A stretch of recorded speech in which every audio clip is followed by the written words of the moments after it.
പുതിയൊരു വീഡിയോ എപ്പിസോഡിലേക്ക് എല്ലാ മാന്യ പ്രേക്ഷകർക്കും സ്വാഗതം. ഇനി ഞാൻ നിങ്ങളുമായി പങ്കുവെക്കുന്ന ഡെയിലി അപ്ഡേറ്റ്സിലെ ആദ്യത്തെ അപ്ഡേറ്റ് സ്മാക്ഡൗൺ ബ്രാൻഡിലെ അംഗമായ ആൻഡ്രാഡെ എന്ന റെസ്ലറിൻ്റെ ക്യാൻസൽ ചെയ്ത പദ്ധതിയെ സംബന്ധിച്ചാണ്. ഈ യൂറോപ്പ് ടൂറിൻ്റെ ഭാഗമായിട്ട് ഇറ്റലിയിൽ നടന്നിട്ടുണ്ടായിരുന്ന സ്മാക്ഡൗൺ എപ്പിസോഡിൽ ഒരു ബാക്ക് സ്റ്റേജ് സെഗ്മെൻറ്റ് ആൻഡ്രാഡേതായിട്ട് അവർ സ്ക്രിപ്റ്റിൽ ആദ്യം ഉൾപ്പെടുത്തിയിട്ടുണ്ടായിരുന്നു. പിന്നീട് അത് ഒഴിവാക്കുകയായിരുന്നു.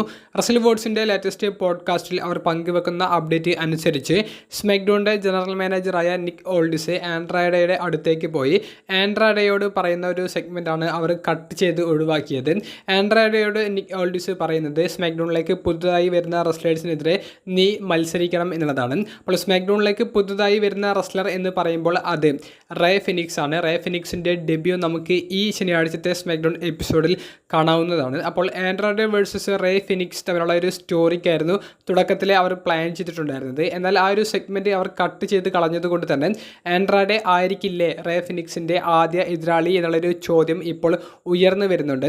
ആൻഡ്രാഡെ വേഴ്സസ് റേ തമ്മിലുള്ള ആ ഒരു മത്സരം അതിഗംഭീരമായിരിക്കാൻ സാധ്യതയുണ്ട്. രണ്ട് റെസ്ലേഴ്സും മെക്സിക്കൻ ബാക്ക്ഗ്രൗണ്ട് ഉള്ളവരായതുകൊണ്ട് തന്നെ കിടിലനായിട്ടുള്ള ഒരു ഹൈ ഫ്ലൈയിങ് മൊമെൻറ്റ്സ് ഒക്കെ ഇവരുടെ മത്സരത്തിൽ പ്രതീക്ഷിക്കാവുന്നതാണ്. റേ ഫിനിക്സിൻ്റെ ആദ്യ സ്റ്റോറി ആൻഡ്രാഡയ്ക്കെതിരെ ആകുമ്പോൾ നല്ലൊരു കെമിസ്ട്രിയോട് കൂടിയിട്ടുള്ള മത്സരവും കാണാൻ സാധിച്ചേക്കാം. രണ്ടാമത്തെ അപ്ഡേറ്റ് WWE ഹോൾ ഓഫ് ഫെയിമറും റെസ്ലിംഗ് ഇൻഡസ്ട്രിയിലെ ലെജൻഡുമായ മിക് ഫോളിക്ക് ഒരു വലിയ കാർ ആക്സിഡൻറ്റ് നേരിട്ടതിനെ സംബന്ധിച്ചാണ്. എന്നാൽ മിക് ഫോളി എന്തോ ഭാഗ്യം കൊണ്ട് ആ ആക്സിഡൻറ്റിൽ നിന്ന് രക്ഷപ്പെട്ടു എന്നുള്ളത് മിക് ഫോളി ഇൻസ്റ്റഗ്രാമിൽ കുറിക്കുകയുണ്ടായി. അദ്ദേഹത്തിൻ്റെ പ്രൊഫൈലിൽ തന്നെ മിക് ഫോളിയാണ് ഈ ഒരു അപ്ഡേറ്റ് പങ്കുവെക്കുന്നത്. കാറിൻ്റെ ആ ഒരു പടം കണ്ടാൽ അതിൻ്റെ ഉള്ളിലെ ആളിന് വലിയ ഒരു അപകടം സംഭവിച്ചു എന്ന് നമുക്ക് ഒറ്റനോട്ടത്തിൽ പറയാൻ സാധിക്കും. അതിൻ്റെ പിറകിൽ ഫയർഫോഴ്സിൻ്റെ വണ്ടി വന്ന് കിടക്കുന്നതും നമുക്ക് കാണാൻ സാധിക്കുന്നുണ്ട്. എന്നാൽ മിക് ഫോളി അതിൻ്റെ മുന്നിൽ നിന്ന് എടുത്ത ഒരു പിക്ചറിന് ഒരു പോസ്റ്റ് കുറിപ്പായിട്ട് കൊടുത്തിട്ടുള്ളത് വലിയൊരു ആക്സിഡൻറ്റ് നടക്കുകയുണ്ടായി. പക്ഷേ താൻ എന്തോ ഭാഗ്യം കൊണ്ട് രക്ഷപ്പെട്ടു. താൻ ഇപ്പോഴും എങ്ങനെ ഇറങ്ങി നടക്കുന്നു എന്നുള്ളത് തനിക്ക് തന്നെ ആലോചിക്കാൻ കൂടി വയ്യ. ഹോസ്പിറ്റലിലേക്ക് പോയി ചില കൺകഷൻ നേരിട്ടു. വലിയ പ്രശ്നങ്ങളൊന്നും ഇല്ലാതെ ഇപ്പോൾ തനിക്ക് ബുദ്ധിമുട്ടൊന്നും ഇല്ലാതെ മുന്നോട്ട് പോകാൻ സാധിക്കുന്നുണ്ട് എന്നുള്ളത് മിക് ഫോളി കുറിക്കുകയുണ്ടായി. കൺകഷൻ എന്ന് പറയുന്നത് മിക് ഫോളിയുടെ പ്രൊഫഷണൽ റെസ്ലിംഗ് കരിയറിൽ അദ്ദേഹത്തിന് ലഭിച്ച സമ്മാനമാണ്. അദ്ദേഹത്തിൻ്റെ ആറ്റിറ്റ്യൂഡ് എറ കാലഘട്ടത്തിൽ അദ്ദേഹം ചെയ്ത ഹാർഡ് കോർ ലെവലിലുള്ള മൊമെൻറ്റ്സ് അദ്ദേഹത്തിൻ്റെ ജീവിതത്തിൽ ഇപ്പോഴും ഒഴിച്ചുകൂടാനാവാത്ത ഒട്ടനവധി ഇഞ്ചുറികൾ അദ്ദേഹത്തിന് സമ്മാനിച്ചിട്ടുണ്ട്. അപ്പോൾ ഇത്തരത്തിലുള്ള കാർ ആക്സിഡൻറ്റ് അദ്ദേഹത്തിൻ്റെ ജീവിതം കൂടുതൽ നരകതുല്യമാക്കുകയാണ് എന്ന് തന്നെയാണ് അദ്ദേഹം കുറിക്കുന്നത്. എന്തായാലും വലിയ പ്രശ്നങ്ങളില്ലാതെ ആ കാർ ആക്സിഡൻറ്റിനെ മിക് ഫോളിക്ക് തരണം ചെയ്യാൻ സാധിച്ചു എന്നുള്ള ശുഭകരമായിട്ടുള്ള ഒരു അപ്ഡേറ്റ് ആണ് മിക് ഫോളി തന്നെ പങ്കുവച്ചിട്ടുള്ളത്. മൂന്നാമതായി പങ്കുവെക്കാനുള്ളത് സ്മാക്ഡൗൺ ബ്രാൻഡിലെ റെസ്ലറും ഫോർമർ വുമൻസ് ചാമ്പ്യനുമായ നയ ജാക്സ് എവിടെയാണ് എന്നുള്ളതിനെ സംബന്ധിച്ചാണ്. റസൽ വേർഡ്സിൻ്റെ ലേറ്റസ്റ്റ് പോഡ്കാസ്റ്റിൽ നയ ജാക്സിനെ സംബന്ധിച്ചുള്ള ഒരു ബാക്ക് സ്റ്റേജ് ന്യൂസ് അവർ പങ്കുവെക്കുന്നുണ്ട്. നയ ജാക്സിൻ്റെ അവസാനത്തെ മത്സരം എലിമിനേഷൻ ചേംബർ പ്രീമിയം ലൈവ് ഇവൻറ്റിലാണ് നമുക്ക് കാണാൻ സാധിച്ചത്. അതിനുശേഷം നയ ജാക്സിന് റിങ്ങിൽ കയറി മത്സരിക്കാനുള്ള ഒരു ക്ലിയറൻസ് WWEയുടെ മെഡിക്കൽ സ്റ്റാഫ് കൊടുത്തിട്ടില്ല എന്നാണ് റസൽ വേർഡ്സ് നിലവിൽ റിപ്പോർട്ട് ചെയ്യുന്നത്. എന്തെങ്കിലുമൊക്കെ പരിക്ക് നയ ജാക്സിന് നേരിട്ടിട്ടുണ്ടോ എന്നുള്ളതിനെ സംബന്ധിച്ച് റസൽ വേർഡ്സിന് യാതൊരുവിധ അപ്ഡേറ്റും അറിയാൻ സാധിച്ചിട്ടില്ല.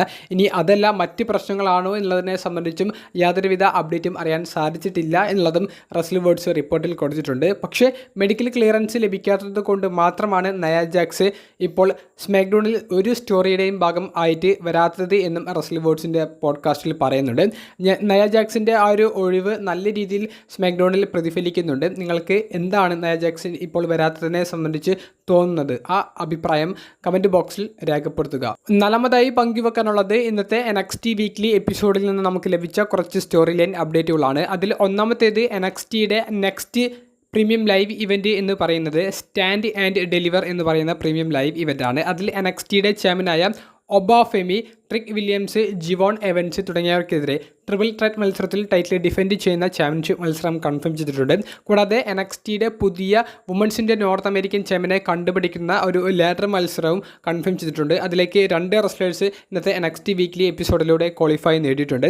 NXTയുടെ ചാമ്പ്യനും NXTയുടെ വുമൻസിൻ്റെ നോർത്ത് അമേരിക്കൻ ചാമ്പ്യനും ആയിട്ടുണ്ടായിരുന്ന റെസ്ലർ സ്റ്റെഫനി വേക്കർ ആയിരുന്നു. സ്റ്റെഫനി വേക്കർ NXT തുടങ്ങുന്ന ആ ഒരു ആദ്യ സെഗ്മെൻറ്റിൽ തന്നെ ആ ടൈറ്റിൽ റിലിക്വിഷ് ചെയ്യുകയാണ്, ടൈറ്റിൽ ഡ്രോപ്പ് ചെയ്യുകയാണ് എന്നുള്ള ഒരു ബ്രേക്കിംഗ് ന്യൂസാണ് പങ്കുവച്ചത്. തുടർന്ന് ജനറൽ മാനേജറായ അവ വന്നിട്ടാണ് ആ ഒരു മത്സരം ലാഡർ മത്സരമായിട്ട് stand and deliver premium live ഇവൻറ്റിലേക്കും ഒഫീഷ്യലി കൺഫേം ചെയ്യുന്നത്. അപ്പോൾ ഒരു കിടിലൻ ലാഡർ മത്സരം റസൽമീനിയ വീക്കെൻഡിൽ NXTയുടെ ഭാഗത്ത് നിന്ന് പ്രതീക്ഷിക്കാവുന്നതാണ്. NXT വീക്ക്ലി എപ്പിസോഡിൻ്റെ മെയിൻ ഇവൻറ്റിൽ ഷോൺ സ്പിയേഴ്സ് എന്ന് പറയുന്ന റസ്ലർ അദ്ദേഹത്തിൻ്റെ NXT North American championship Ricky Saints എന്ന് പറയുന്ന പുതുമുഖ റസ്ലറിനെതിരെയാണ് ഡിഫെൻഡ് ചെയ്തത്. മത്സരത്തിൻ്റെ റിസൾട്ട് ഭയങ്കര ഒരു സർപ്രൈസ് ആയിരുന്നു. റിക്കി സൈൻഡ് വന്നിട്ട് കുറച്ച് നാളുകൾ മാത്രമേ ആകുന്നുള്ളൂ. AEWയിലെ തന്നെ ഏറ്റവും മികച്ച താരങ്ങളിൽ യുവതാരങ്ങളിൽ ഒരാളായിരുന്നു റിക്കി സ്റ്റാർക്സ് എന്ന് അവിടെ അറിയപ്പെട്ടിരുന്ന റിക്കി സയൻസ്. അപ്പോൾ അദ്ദേഹം NXTയിലേക്ക് വന്ന ഉടനെ തന്നെ ചാമ്പ്യൻ ആകുമെന്നുള്ളത് ഞാൻ ഒട്ടും പ്രതീക്ഷിച്ചിട്ടുണ്ടായിരുന്നില്ല. റിക്കി സയൻഡ് ഇന്ന് NXTയുടെ പുതിയ നോർത്ത് അമേരിക്കൻ ചാമ്പ്യൻ ആകുന്ന ഒരു മത്സരമാണ് നമുക്ക് മെയിൻ ഇവൻറ്റിൽ കാണാൻ സാധിച്ചത്. എന്നാൽ അദ്ദേഹത്തിൻ്റെ സെലിബ്രേഷൻ പെട്ടെന്ന് തന്നെ ഈതൻ പേജിൻ്റെ ഒരു ആക്രമണം മൂലം അവസാനിക്കുന്നതും കാണാൻ സാധിച്ചു. മത്സരം അതിഗംഭീരമായിരുന്നു. Ethan Page versus Ricky Saints തമ്മിലുള്ള ആ ഒരു സ്റ്റോറി ആയിരിക്കും സ്റ്റാൻഡ് ആൻഡ് ഡെലിവറിലേക്ക് ഇനി നമുക്ക് അങ്ങോട്ട് കാണാൻ സാധിക്കുക. NXT weekly episode അതിഗംഭീരമായിരുന്നു.